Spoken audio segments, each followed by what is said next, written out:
ऐसी ही कहानी है यशोदा और नंद की, जिनकी खुशियों के लिए लड्डू गोपाल को एक साधारण बालक का रूप धरकर आना पड़ा और स्कूल भी जाना पड़ा। गोकुल गांव में यशोदा और नंद रहते थे। दोनों की शादी को 4 साल बीत गए थे, लेकिन उनकी कोई संतान नहीं थी। यशोदा और नंद दोनों लड्डू गोपाल के परम भक्त थे। वे रोज अपने घर में लड्डू गोपाल को स्नान कराते, उन्हें तैयार करते, भोग लगाते और उनकी पूजा करते। नंद गांव के मुखिया जी के खेतों में काम करता था। नंद के काम पर जाने के बाद यशोदा का सारा समय लड्डू गोपाल के साथ बीतता। वो उनके साथ खेलती, उनके लिए तरह तरह के पकवान बनाती और उन्हें खिलाती। खाओ खाओ न मेरे लड्डू गोपाल, आज मैंने आपके लिए खीर पूरी बनाई है। आपको खीर पसंद है ना? लो खा लो। कल मैं आपके लिए अपने हाथों से ताजे ताजे मक्खन निकालूंगी और आपको मक्खन का भोग लगाऊंगी। मक्खन का नाम सुनते ही लड्डू गोपाल ने सारी खीर झटपट खा ली। यशोदा जब अपने हाथ में खीर लेकर लड्डू गोपाल के मुंह के पास ले जाती तो खीर अपने आप कहीं गायब हो जाती। यशोदा ने देखा कि लड्डू गोपाल के मुंह में खीर लगी हुई थी। इसी तरह यशोदा लड्डू गोपाल को जो भी खिलाती वे बड़े प्यार से खा लेते थे। मेरे लड्डू गोपाल, क्या तुम नहीं चाहते कि हमारे आंगन में सचमुच का लड्डू गोपाल खेले? मेरी सूनी गोद कब भरेगी? बोलो, तुम तो मेरे बेटे हो ही। तुम चिंता मत करो, तुम्हारी जगह कोई नहीं लेगा, लेकिन मेरे सिर से बांझ का कलंक हटा दो। इसी तरह यशोदा लड्डू गोपाल से बातें करती और उनसे संतान प्राप्ति के लिए प्रार्थना करती।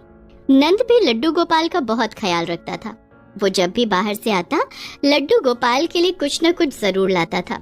यशोदा, ये लो, मैं लड्डू गोपाल के लिए मिश्री लाया हूँ। लड्डू गोपाल को दही और मिश्री बहुत पसंद है ना, उन्हें कल दही और मिश्री का भोग लगाना।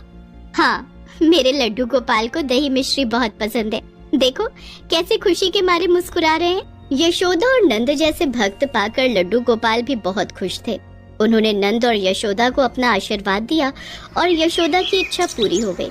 कुछ ही दिनों के बाद यशोदा के पैर भारी हो गए और 9 माह के बाद उसने एक सुंदर से बेटे को जन्म दिया। ये लड्डू गोपाल के आशीर्वाद से हुआ है, हम इसका नाम लड्डू रखेंगे। आपका बहुत बहुत धन्यवाद लड्डू गोपाल, आपकी कृपा से मेरी सुनी गोद हरी हो गई। अब यशोदा और नंद लड्डू गोपाल का पहले से भी ज्यादा ध्यान रखने लगे। समय बीतता गया। यशोदा और नंद का बेटा लड्डू भी धीरे धीरे बड़ा होने लगा। लड्डू रोज नंद और यशोदा को लड्डू गोपाल की सेवा करते हुए देखता। एक दिन, माँ, ये कौन है? तुम इन्हें रोज नहलाती हो, खिलाती हो, सुलाती हो, क्या ये सब काम ये खुद नहीं कर सकते? बाबा भी इनके लिए रोज कुछ न कुछ लेकर आते हैं। जो चीज मेरे लिए आती है वो इनके लिए भी आती है। आखिर कौन है ये? लड्डू बेटा, ये लड्डू गोपाल हैं। ये तेरे बड़े भाई हैं। जैसे मैं तेरे लिए सब कुछ करती हूँ, वैसे ही तेरे भाई के लिए भी सब कुछ करती हूँ। अच्छा, फिर तो मैं इनके साथ खेल सकता हूँ ना? हाँ, तू इनके साथ खेल सकता है।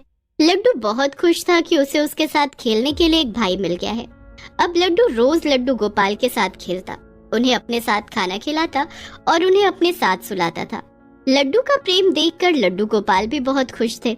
उन्हें भी लड्डू का साथ अच्छा लगने लगा था। धीरे धीरे लड्डू बड़ा हो रहा था।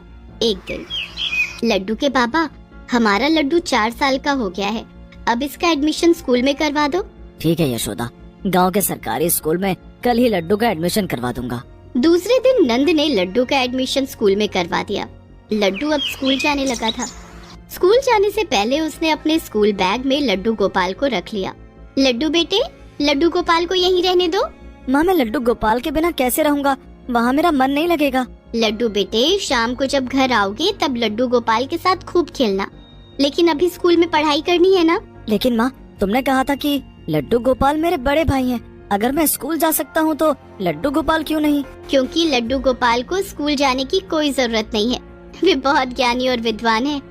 यशोदा ने लड्डू को समझाकर स्कूल तो भेज दिया, लेकिन लड्डू का पढ़ाई में मन ही नहीं लगता था। वो स्कूल में बैठकर सिर्फ लड्डू गोपाल को याद किया करता था। इस तरह लड्डू परीक्षा में फेल होने लगा, जिस कारण नंद और यशोदा परेशान रहने लगे। यशोदा मन ही मन लड्डू गोपाल से प्रार्थना करने लगी, हे लड्डू गोपाल, मेरे लड्डू को ना जाने क्या हो गया है, वो पढ़ाई करता ही नहीं है। आप ही कुछ करो ना प्रभु, आपके पास तो सारी मुश्किलों का हल है। लड्डू गोपाल यशोदा की प्रार्थना सुनकर मुस्कुराए।